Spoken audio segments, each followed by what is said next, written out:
mala segregación de los cromosomas sexuales.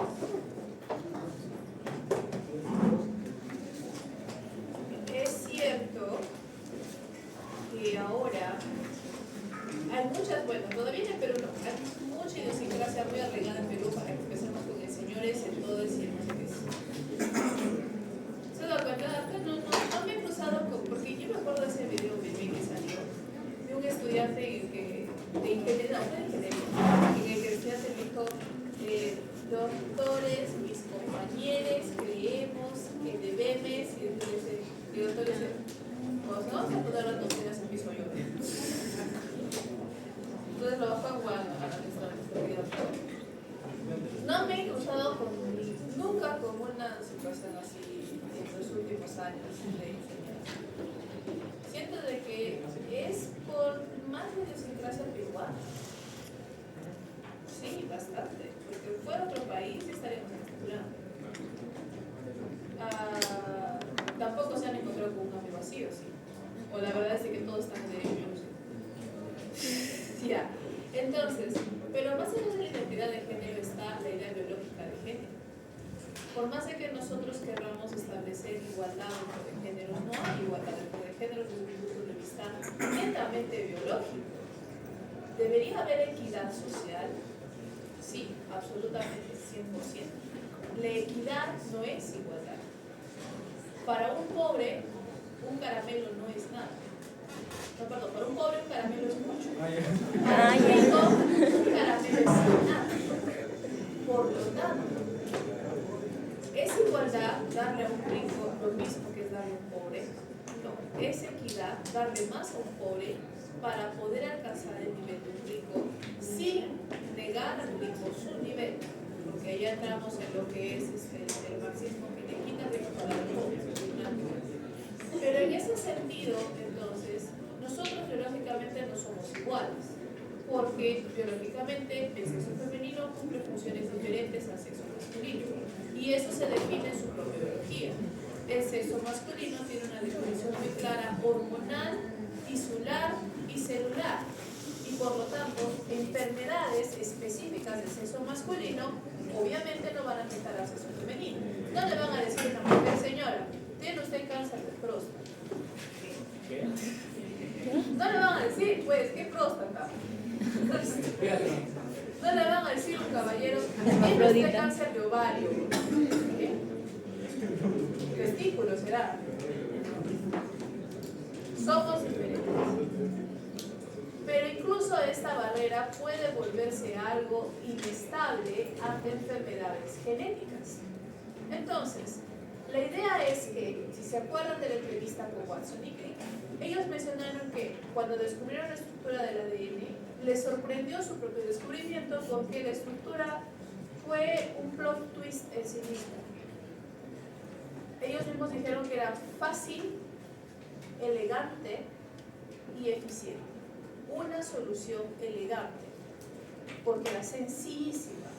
Una doble cadena con 4 nucleótidos, 4 letras, que puede ser 1000 cosas, pero en sí misma es una molécula bastante simple, fácil de comprender, fácil de observar, fácil de extraer. Y también el ADN, que es el inicio de la vida, define a la vida misma o al aspecto biológico. Biológicamente, lo que tenemos es elegantemente eficiente. ¿Sí? Elegantemente eficiente. ¿Por qué nuestras piernas no son la mitad de largo que nuestros brazos? ¿Por qué tenemos más carga muscular en las extremidades que en el torso? ¿Por qué nuestros ojos están de frente y no a los costados, como una paloma?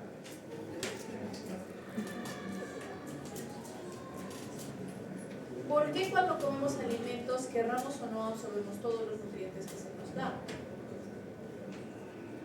Estamos diseñados biológicamente para ser eficientes en absolutismo. Y también eso viene de la concepción del sexo definitivo durante el desarrollo embriogénico. Una solución simple. Una solución compleja sería de que, si bien exceso parte desde una misma capa embriogénica o capa celular embriogénica, se necesitan infinidad de pasos para pasar a un órgano sexual femenino y un órgano sexual masculino. Eso es lo complejo. La realidad es simple. Ambos sistemas reproductores vienen de un mismo órgano primordial. Significa que los testículos son directos equivalentes de los ovarios, ¿sí? El cuello cervical de la mujer podría reconocerse directamente como la extensión del pene, y así sucesivamente. Entonces, en ese sentido, existe un hecho simple para poder pasar de un sistema al otro. La primera idea es de que el sistema reproductor femenino, salud, es el mejor, es el predeterminado.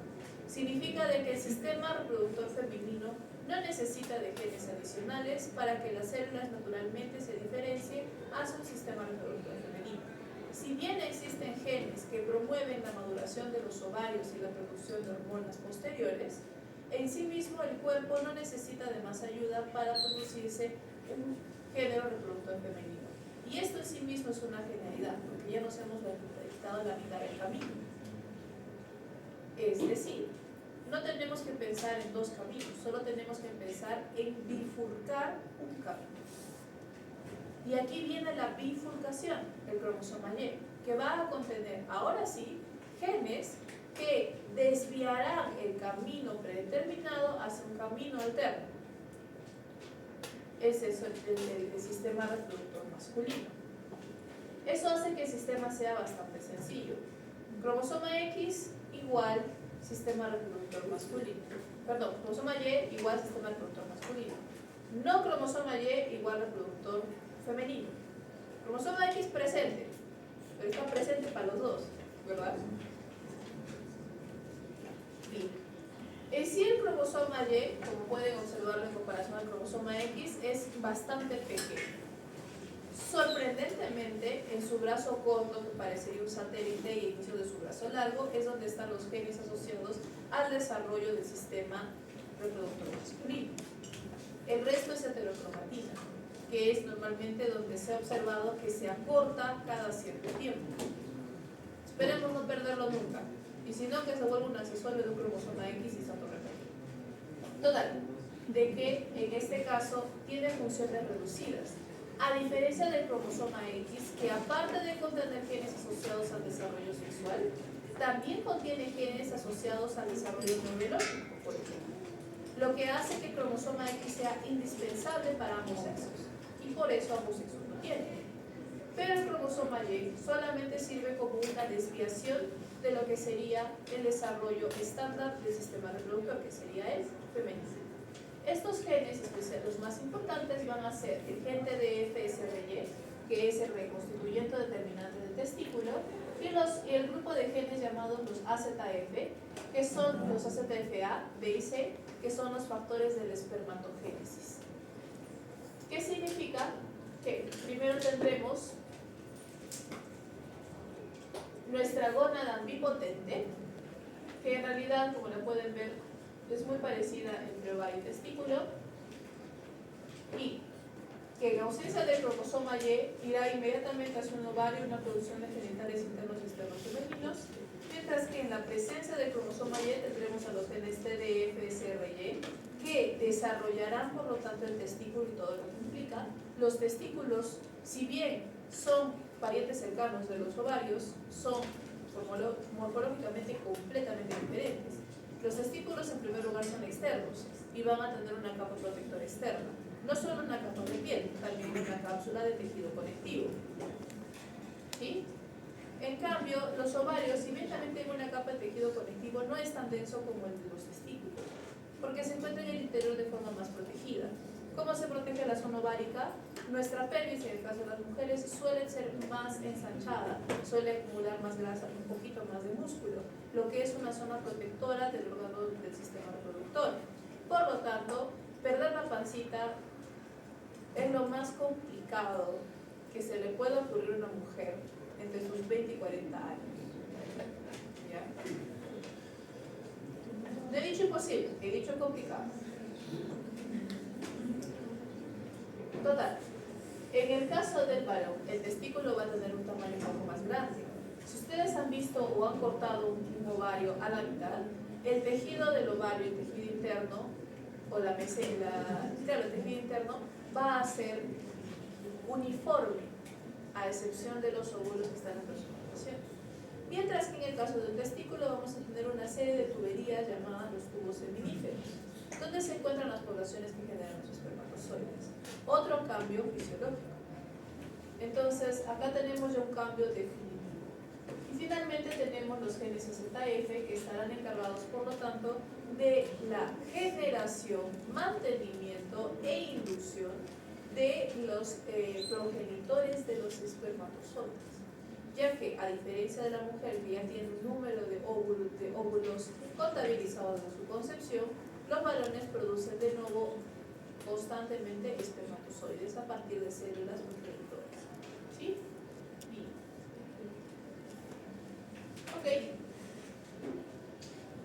Adicionalmente a esto tenemos otro proceso natural, y es que si nosotros miramos acá hombre y mujer, podríamos decir a primera instancia, a primera vista, que la mujer tiene una doble carga genética para el cromosoma X, o que el hombre tiene una carga incompleta.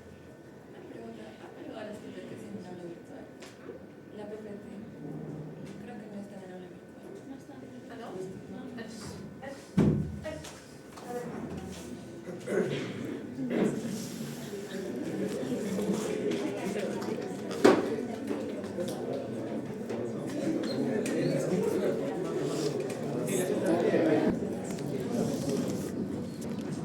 Entonces, nosotros no podemos tener esa diferencia tan grande en segregación de dosis genética.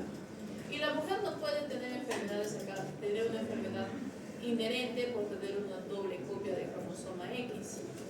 Por lo tanto, el fenómeno natural que se dará y que se lo muestra es la inactivación de cromosoma X, en el cual el cuerpo intentará recuperar la dosis genética silenciando de forma completa a uno de los cromosomas X para que solo uno sea funcional y ponernos en equilibrio con los varones que tienen solo un cromosoma X funcional. Este proceso de inactivación suele ser completamente al azar y aleatorio, es decir, que dentro de las células de la mujer algunas van a escoger un cromosoma X y otras van a escoger otro cromosoma X, generando un proceso de mosaicismo natural. Junto con estas características ya tenemos tanto hombre como mujer en mismas o en equitables circunstancias. Y aquí es donde empiezan a ocurrir los trastornos, es decir, trastornos asociados a los cromosomas sexuales.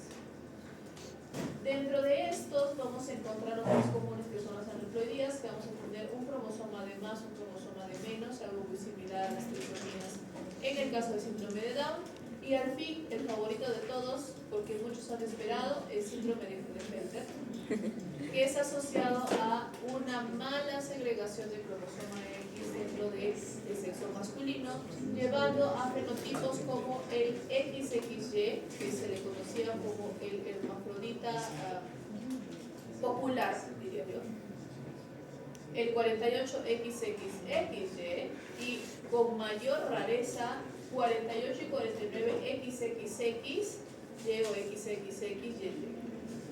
Es un incremento absurdo de la cantidad de genética brutal. Por eso es que también es bastante raro.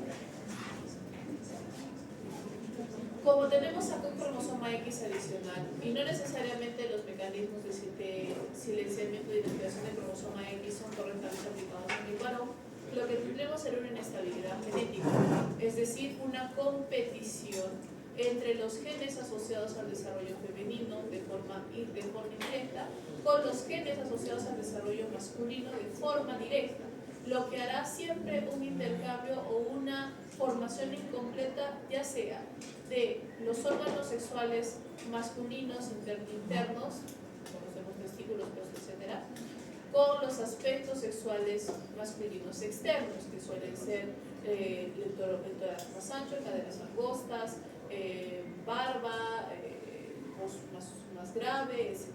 ¿Sí? Entonces existiría esa contradicción. Y por el otro lado tendremos en el caso de la mujer el síndrome de Turner, en donde vamos a tener normalmente la pérdida de un cromosoma X. Esto no impide de que se produzca igualmente la inactivación parcial del cromosoma restante, lo que hará una falta de genes necesarios. O también podemos hacer una pérdida parcial del segundo cromosoma X, que se conoce como el 46I de incompleto, XQ, que puede ser el brazo Q. Y también otro tipo de lesiones y mosaicos, ¿no? También tenemos la trisomía X, 47XX, que definitivamente ahí se silencia, se inactiva un X y quedan dos, y ahí sí hay un problema de dosis genética, y otros tipos, ¿no? Los otros tipos estamos asociados con problemas directamente que están en los genes, como la disgenesia gonadal XY, el síndrome de insensibilidad androgénica, la TDS testicular XX y el síndrome de insensibilidad androgénica. Está acá abajo. No, espera. No está bien, esta es virilización TDS testicular. Este de acá, síndrome de insensibilidad androgénica, debe estar acá arriba. Ok. Entonces, entre otras características importantes, por lo tanto, es que este desarrollo incompleto llevará a fertilidad, es decir, problemas, producción de espermatozoides similares, anomalías en el desarrollo, especialmente por un lado los asociados al desarrollo definitivo de sexo masculino o femenino, y por otro lado, si tenemos un efecto directo en el cromosoma X, puede afectar a otros procesos de desarrollo como el sistema nervioso central y periférico, que están asociados al cromosoma X. Finalmente tenemos un aspecto psicológico que va a corresponder a niveles más bajos de adaptación psicosocial, desarrollo educativo, rendimiento laboral e independencia. Un momento de reflexión que también aplicaba a la transición. Antiguamente, y cuando digo antiguamente me refiero a la época grecorromana, antiguamente, habían hermafroditas y se consideraban algo hermoso de ver.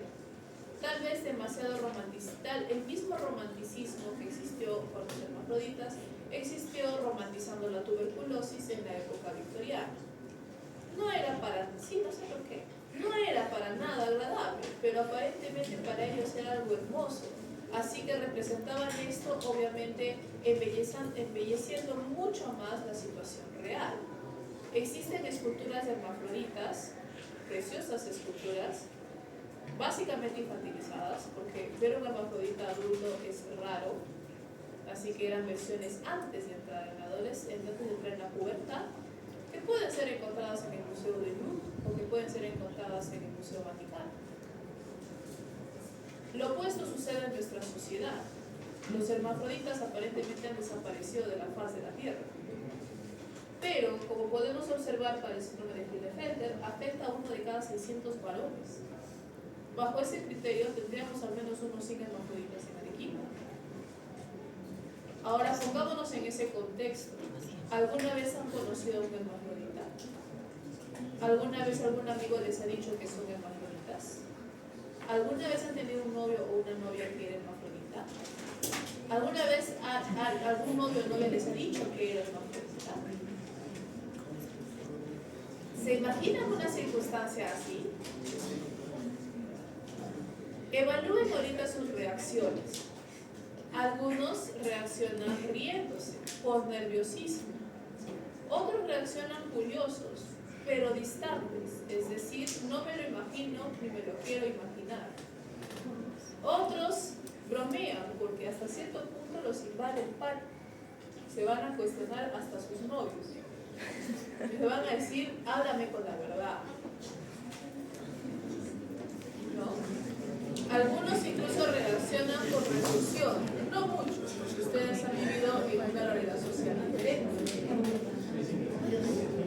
Como pueden darse cuenta, es un tema, si no escandaloso, curioso, extraño, divertido, ridículo, tal vez. Ahora, quiero que detengan esos sentimientos y que en lugar de analizar si ustedes conocen o fueron hermafrodita, considérense una hermafrodita ahorita y hayan escuchado y visto las reacciones de ustedes. hayan visto todo, hayan visto las risas, hayan visto los comentarios, hayan visto el pánico, hayan visto la repulsión. No hay dudas que un hermafrodita no va a decir que lo es, porque sin decirlo sabe que es un paria en cualquier sociedad. No puede formar una familia, porque lo más probable es que se enferme. No puede establecer relaciones definidas en una relación amorosa. ¿Qué es? ¿La novia o el novio? Tampoco podrá definir un rol específico en una familia. ¿Qué es? ¿La madre o el padre? Tampoco podrá definirse correctamente si se logra saber con sus compañeros. Esta risa, esta ridiculez, este conversar entre ustedes, ahorita son adultos. Su respuesta es medida. Todavía hay empatía para decir esto es algo complicado, y a pesar de que mi respuesta inmediata no es aceptada, o es aceptar a esta persona, al menos trato de entender, y eso está bien, pero eso es porque ya están siendo adultos. Ahora imagínense esta reacción en niños de 8 a 9 años, o en adolescentes de 13 a 14 años. Parece que toda nuestra conversación sobre identidad de género no ha ido a ninguna parte. Es más, por tantas personas que hablan respecto a los 49X géneros que existen, nunca he visto una persona que defienda las hermafroditas, ni a la persona que defienda trastornos de segregación sexual. Desaparecieron y siguen desapareciendo de la faz de la tierra.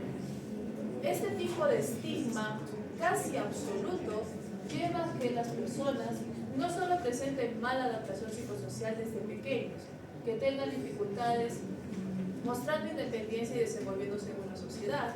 Es posible que también desarrollen procesos de depresión, ansiedad y pensamientos suicidas, porque no hay una aceptación social directa. Y el ser humano, quiera o no, es un ser sociable que necesita correlación con sus congéneres. ¿Sí? Entonces, en realidad es un tema difícil, es decir, de que las personas, si en algún momento se llegan a encontrar con esta situación, van a necesitar ser tratadas con mucha paciencia, con mucho tacto, porque normalmente desaparecen de la sociedad. Nadie toma, nadie discute estos temas. ¿Sí? Bien, vamos a entrar ahora a fondo al síndrome de Klinefelter. Entonces, como mencionado, el síndrome de Klinefelter es un trastorno de desarrollo sexual relativamente común. Es más común que el síndrome de Down, afectando de 1 de cada 600 varones nacidos. Hay diferentes maneras. Puede haber fallos en la recombinación parcial o total de los cromosomas sexuales, por lo tanto adquirimos un cromosoma sexual adicional. Suele haber fallos en las células germinales, ya que al tener una doble dosis genética, tanto para genes de desarrollo femenino como para genes de desarrollo masculino, va a ocurrir un proceso de antagonismo o competición. Es decir, las células no van a saber a quién escuchar, porque ambos genes se van a expresar. Lo que va a llevar a fallos, entonces, en la formación de ciertos órganos, comúnmente los órganos sexuales general, en este caso al hombre se ven externos, que son internos, que sería por lo tanto hipogonadismo. Fallas en la expresión o producción hormonal, por ejemplo, de la hormona de testosterona y otros andrógenos, porque van a adquirir características relativamente femeninas, que son caderas anchas, torso angosto, manos pequeñas. Y finalmente otros detalles asociados a un mal desarrollo femenil, pero también característico de desarrollo femenil, que es una disminución en el tono muscular, líbido y densidad mineral ósea disminuida.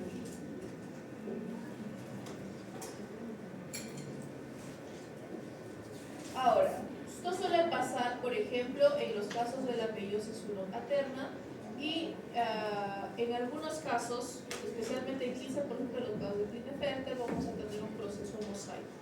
Es decir, que algunas células van a ser 47XXY y otras células van a ser normales, 46XY. Lo que hará que también no se expresen todos los signos por igual en las mismas personas. Los signos serán más evidentes pasada la etapa de la pubertad, porque en esa etapa deberíamos empezar a ver un desarrollo característico y diferencial entre el sexo masculino y femenino. cromosomas.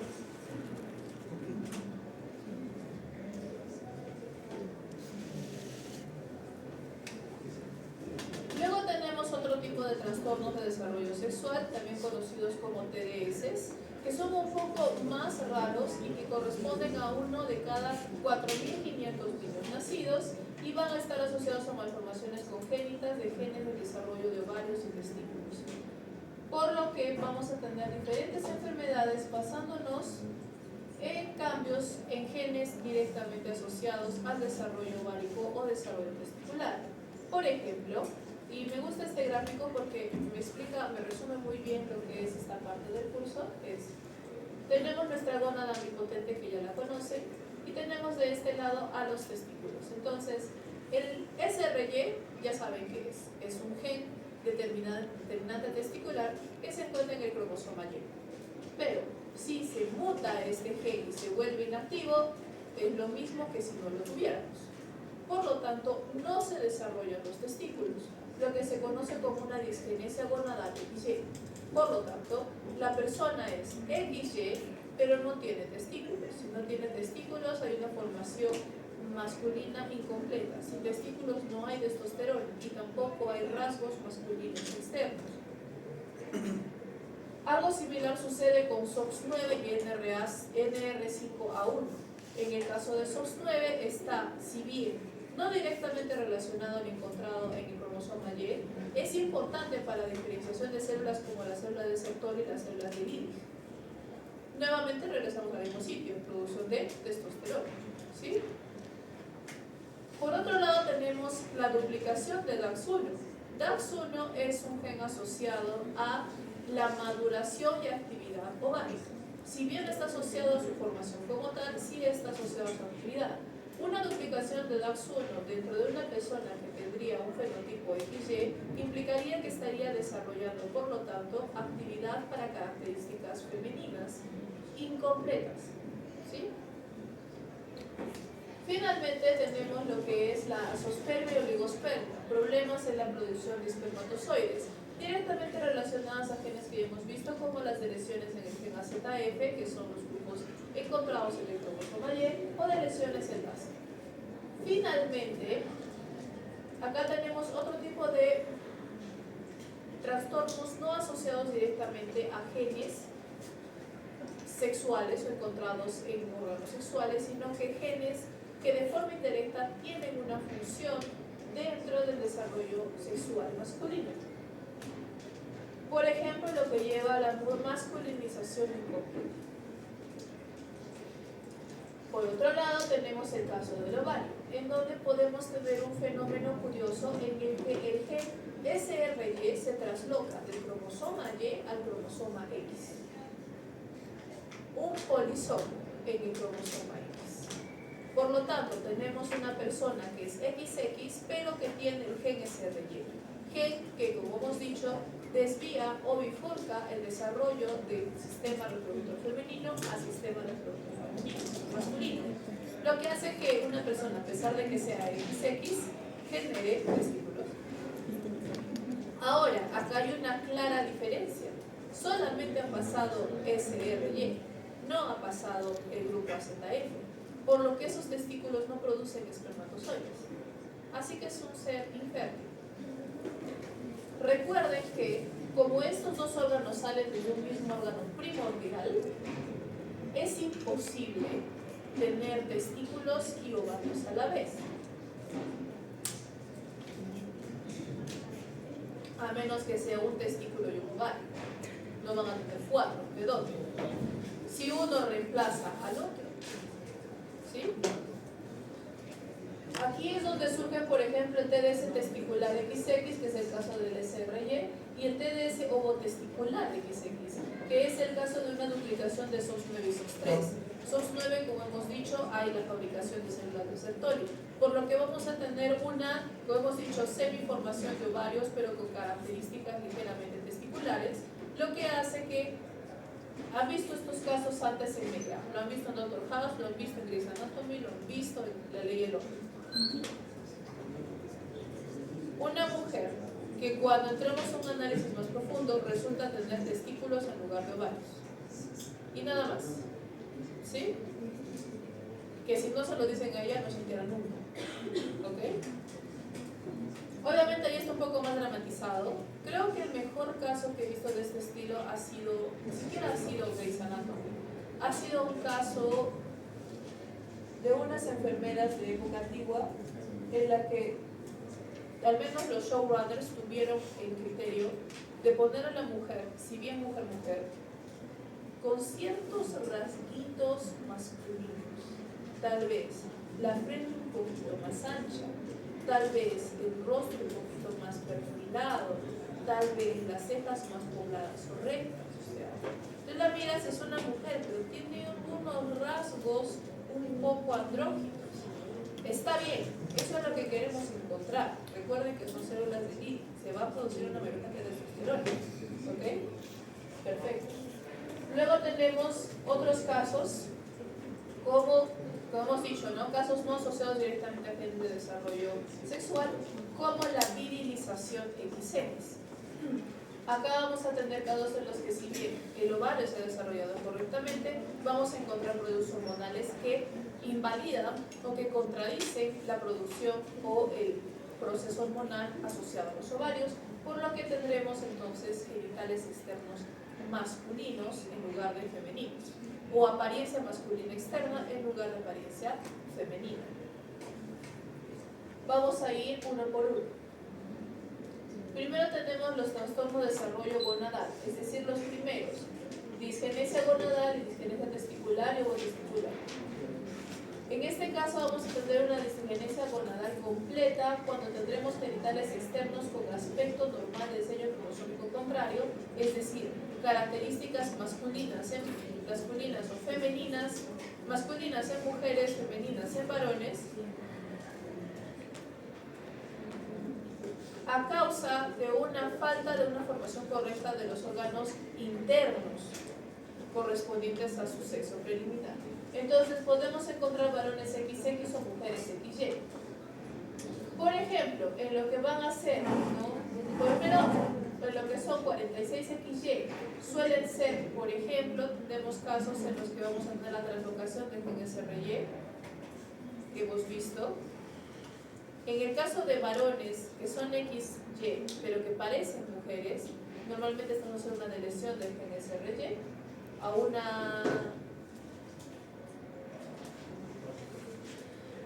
un aumento de la expresión de DAX1, ahí falta una D, es que dice AX1, es DAX1 con D de dedo, DAX1, que interviene en la determinación del uso gonadal, especialmente desde el lado femenino, y como recuerden, DAX1 suele contrarrestar o antagonizar a SRY y en consecuencia a SOX9, ya que SOX9 es inducido por SRY. Y SOX9 ayuda a la formación del testículo, como hemos visto, a la activación o la diferenciación de células receptor y células de Lilly. Entonces, la pérdida de función en SOX9-SRY o la ganancia excesiva de función en DAX1 puede llevar entonces a características femeninas en varones XY, especialmente involucrando desarrollo gonadal, es decir, desarrollo testicular. Por otro lado, en lo que va a ser mujeres que son 46XX pero tienen características masculinas, normalmente habrá una característica masculina marcada. Aquí es donde el SRY tiene una translocación y por lo tanto se desarrolla el testículo como tal, pero a falta de ZF no tenemos espermatozoides y por lo tanto vamos a tener un aspecto masculino normal al nacer, sí, porque ahí está el SRY, pero luego a la pubertad vamos a ver algunos cambios, ¿sí? Vamos a ver algunos cambios porque inevitablemente seguimos siendo XX, hemos dicho que existen otros genes involucrados directamente en el desarrollo femenino y que ahora van a entrar en discrepancia con los rasgos masculinos. 15 a 20% de los diagnosticados al nacer van a tener genitales ambiguos. En algunos casos, como hemos dicho, vamos a ver la ausencia de testículos, a veces el pene no va a ser externo, lo que se puede confundir directamente con un clítoris, y por lo tanto vamos a tener lo que se conocería ya como un hermafroditismo inmediato, ¿no? Que es la primera señal de hermafroditismo. Como hemos dicho, no existen dobles sistemas reproductores. pero sí puede existir una combinación de ambos, lo que va a llevar a la ambigüedad en la determinación sexual. Luego tenemos lo que es ahora factores no necesariamente asociados a los cromosomas determinantes, es decir, factores externos que también impactan en el desarrollo sexual. Por ejemplo, el TDS46XX, conocido como la virilización de lactantes 46XX. En este caso, son mujeres 46XX, pero ha habido un terrible problema, una hiperplasia suprarrenal congénita. Es decir, acá no hay ningún problema con su sistema reproductor. Se han producido varios, se ha producido útero, se ha producido cuello uterino, normal. Pero existe una corteza suprarrenal más grande de lo normal desde un punto de vista congénito, lo que hace que sea una producción mucho mayor de qué hormonas, corticoides, que algunos son activadores o precursores de quién, de los andrógenos. No solo son precursores y activadores, algunos entran en complejos para ser reconocidos por células, lo que hace que en este caso haya mayor sensibilidad a hormonas androgénicas y por lo tanto se desarrollen características externas masculinas. ¿Sí? Y en el caso del TDS46XY, lo que tenemos va a ser tejido testicular, pero los genitales están masculinizados de forma incompleta, son femeninos, dentro de lo que se conoce como la masculinización incompleta de lactantes 46XY o también el síndrome de insensibilidad androgénica. En este caso tenemos el otro lado, la otra cara de la moneda. Solamente para hacer recuerdo, ¿de qué se diferencia la diabetes tipo 2 a la diabetes tipo 1? La diabetes tipo 2 representa como una insensibilidad a la insulina y directamente una falta de internalización o incapacidad de internalización de la glucosa, mientras que la diabetes tipo 1 va a estar asociada a una imposibilidad de la producción de insulina, lo que significa de que todavía hay sensibilidad a la insulina, solo que no se produce. En el caso de la insensibilidad androgénica, como su nombre lo indica, las células no son sensibles a la testosterona y otras hormonas androgénicas, sea porque falten los receptores en su superficie, sea porque falten en este caso las moléculas de coestimulación para que puedan ser detectadas o internalizadas, lo que hace que a pesar de que se produzca testosterona no sirva de nada.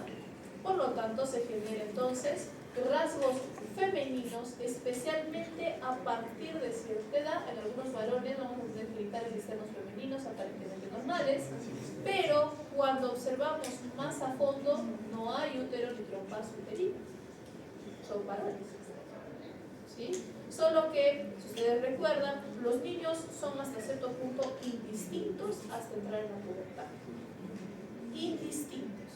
Una vez que entran en la pubertad empiezan a adquirir características femeninas o masculinas. Cuando entramos con hormonas, si este proceso nunca se da o reaccionan a la hormona opuesta, entonces vamos a ver externamente una apariencia femenina. Finalmente, ya terminando con el tema de trastornos de desarrollo sexual, entramos a otro tipo de enfermedades asociadas al cromosoma X, que como hemos dicho también es importante en el desarrollo intelectual y en el desarrollo neurológico. Por lo tanto, enfermedades como el síndrome de X frágil, si bien es una enfermedad no asociada al desarrollo sexual, es una enfermedad asociada al cromosoma X. En el caso del síndrome de X frágil, lo que vamos a tener va a ser una repetición constante de tripletes en un gen específico, que es el FMR1. Ustedes ya conocen de antemano lo que es el Huntington. En el caso del Huntington también tenemos duplicación de tripletes, pero esta duplicación se da dentro del CDS, lo que hace que la proteína sea cada vez más larga y menos funcional. Mientras que en el caso del FMR1, este tipo de duplicaciones ocurre en la zona limítrofe entre el UTR5' y el promotor del gen, una zona no codificante. En lugar de obtener una proteína, lo que hacemos es alejar con esas repeticiones al promotor del gen, hasta que llega un punto en el que el propio sistema dice que este promotor es un promotor huérfano y por lo tanto lo hipermetila y lo silencia. Eso hace que el gen FMR1 no se exprese y por lo tanto entonces desarrollemos unos procesos no deseados que pueden incluir diferentes trastornos neurológicos como autismo, TDAH, podemos tener también algunos tipos de esquizofrenia y también retraso mental. Todo va a depender de qué tan lejos esté nuestro promotor de nuestro gen, es decir, qué tantas duplicaciones hayamos acumulado. Acá viene lo interesante, se le llama X frágil porque las duplicaciones se acumulan por generaciones, es decir, cada vez que se genera un gameto a una nueva generación, es posible acumular duplicaciones. En principio habían 50, ahora hay 70. Si ya no son 70, son 90. Si ya no son 90, son 120. El umbral para la mayor cantidad de duplicaciones que se encuentra en el síndrome de X frágil y que por lo tanto acumula mayores daños es 200. A partir de 200. En el caso de Huntington es 40. En el caso de FMR1 son 200. Muy bien, acabamos con cromosómicas y entramos a monogénicas. Las enfermedades monogénicas son un poco más fáciles de estudiar porque, como su nombre indica, un gen es el culpable de todo. Es decir, que la pérdida de un gen va a generar enfermedad por sí sola. Esto hace que las enfermedades puedan ser autosómicas recesivas, autosómicas dominantes o ligadas al cromosoma X, recesivas y también dominantes, lo que hace entonces de que tengamos una reinterpretación de las características de herencia mendeliana que ustedes ya conocían. Algunos de los conceptos que tenemos que reevaluar ahora pueden ser genotipo y fenotipo. El genotipo directamente es el conjunto de alelos o versiones de un gen. Los alelos son versiones de un gen, donde podemos tener las versiones mutadas, que no necesariamente va a ser una, pueden ser varias versiones mutadas, y tenemos la versión wild type, que es la versión tipo salvaje, o la que no tiene mutaciones, la normal, la sana. Y el fenotipo es cómo estas mutaciones llegan a expresarse de forma externa, cómo llegan a externalizarse. Luego tenemos la penetrancia y la expresividad. La expresividad es un proceso a partir del cual nosotros hablamos de la expresión de un carácter o gravedad de un fenotipo, que puede llevarse por porcentajes. Es decir, si tenemos una expresión de 50%, es de que solo se están expresando 50% de los signos asociados a esta enfermedad. Si hay una expresión del 100%, seguramente hay suficientes mutaciones o suficientes problemas genéticos para desarrollar todos los signos reportados para esta enfermedad.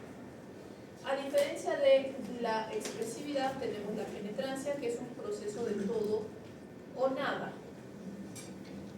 O estás adentro o estás afuera, o estás vivo o estás muerto, ¿sí? No hay un medio vivo ni un medio muerto, estás vivo o estás muerto. La penetrancia es un todo o nada, porque la penetrancia implica que en una penetrancia completa, todas las personas con la mutación tendrán exactamente los mismos signos y desarrollarán todos, sin excepción, la enfermedad. ¿Sí? Esa es una penetrancia completa. Mientras que una penetrancia incompleta significa de que tendremos variantes o formas de expresar la enfermedad, que dependiendo de la gravedad de la mutación, o por ejemplo, que sean portadores, esta expresión será variable. Por lo tanto, es una penetrancia incompleta. Es decir, tener la mutación no significa inmediatamente que tenga la enfermedad, a menos de que todos los factores se cumplan. ¿Sí? Otros términos importantes son, por ejemplo, homocigoto, ya lo conocen, heterocigoto, ya lo conocen. Heterocigoto compuesto es un término interesante. Para una enfermedad, un homocigoto es que tenga el mismo gen con la misma mutación y desarrolle una enfermedad. ¿Sí? Pero un heterocigoto compuesto es aquel que ambas copias están afectadas, pero de diferente manera. Es decir, tienen dos mutaciones distintas, tienen dos alelos distintos, pero como ambos alelos están mutados, desarrollan la enfermedad como si fuese un homocigoto recesivo. Pero al final no es, porque son diferentes. Luego tenemos el hemicigoto, que como su nombre indica es mitad de información. En este caso es mitad de cantidad. Los hombres, varones, son hemicigotos para el cromosoma X, porque solo tienen una copia. ¿Sí? Eso es hemicigosis. Finalmente hemos visto penetrancia y expresividad, así que pasamos a lo que son enfermedades monogénicas. Otro concepto importante de las enfermedades monogénicas es el hecho de que tenemos enfermedades que van a ser muy raras, es decir, son enfermedades que suelen afectar al 7% de los niños nacidos a nivel mundial y que, dependiendo de la enfermedad, pueden llegar a la adultez, siendo que llegan a ser adultos solamente un 1% de personas. No solo eso, estas enfermedades son muy variadas. Tenemos más de 200 enfermedades diferentes reportadas al día de hoy y muchas más. Pero suelen afectar uno de cada 8.000, uno de cada 7.000, por lo que son enfermedades muy raras. ¿Sí? ¿Se quieren quedar aquí donde se han quedado tus compañeros? Ya. Fin. La siguiente clase vamos a hacer una dinámica con la que hablan sus compañeros. Primero empezamos con el Kahoot y al finalizar la clase terminamos o les dejo encargado que hagan un examen simulacro. Este examen simulacro no tiene validez de nota. No tiene validez de nota, no tiene, o sea, ustedes manéjenlo como ustedes deseen. Yo les recomiendo, para sacarle el mayor provecho al examen, que lo resuelvan sin ayuda, sin celular, sin chat, sin amigos, sin notas. Porque las preguntas correctas, o sea, las respuestas correctas serán inmediatamente responder la pregunta.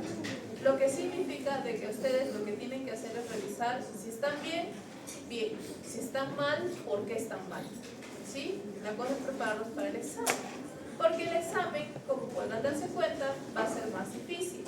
A mí ya no me sirve hablar de cosas básicas. Estamos viendo enfermedades. Así que es inevitable trabajar con casos clínicos. ¿Okay? Ya, muy bien, son libros.